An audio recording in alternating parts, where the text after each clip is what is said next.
میں ایک جگہ بار روم میں وکلا میں تقریر کر رہا تھا، تو غیر مقلد وکیل بھی تھے.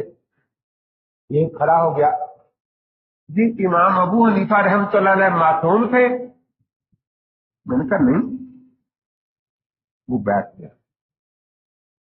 میں نے کہا وکیل صاحب آپ تو وکیل ہیں، بات پوری پوچھنی چاہیے، آگے نہیں پوچھنی چاہیے. کہ آگے پوچھی ہے؟ میں نے کہا ہاں. کیسے؟ میں نے کہا تم نے پوچھا معصوم تھے یا نہیں؟ میں نے کہا نہیں. اب یہ بھی پوچھا تھا کہ وہ تھے کیا. ایسا ہی ہے جیسے تو اٹھ کے مجھے پوچھتا کہ تو ہندو ہے، میں کہتا نہیں. تو پھر یہ بھی پوچھنا تھا میں ہوں کیا، پوچھنا چاہیے یا نہیں؟ تو میں کہتا میں مسلمان ہوں. تو امام صاحب معصوم تو نہیں تھے، اب یہ پوچھو تھے کیا.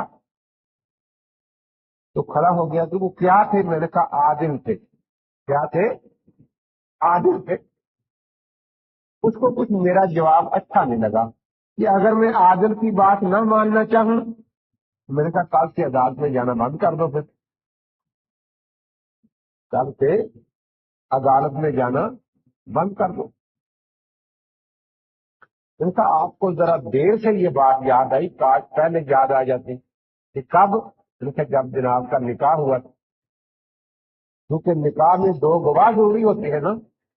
تو وہاں کہتے ہیں کہ میرے نکاح کے گواہ معصوم ہوں گے تو بیوی لے جاؤں گا، اور غیر معصوم عادل ہو تو پھر میں بیوی لے کر نہیں جائیں گا، کیونکہ عادل کی گواہی میں مانتا نہیں.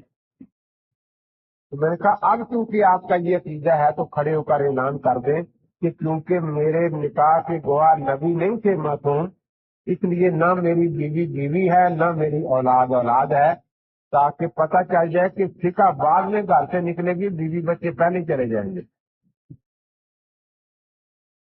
پھر میں نے کہا یہ نہ خوش ہونا کہ صرف فقہ نکلے گی، حدیث بھی نکل جائے گی، کیونکہ حدیث کا راوی بھی عادل ہی ہوتا ہے، معصوم نہیں ہوتا. تو جب تو عادل کو مانتا ہی نہیں، وہ تو بیٹھ گیا.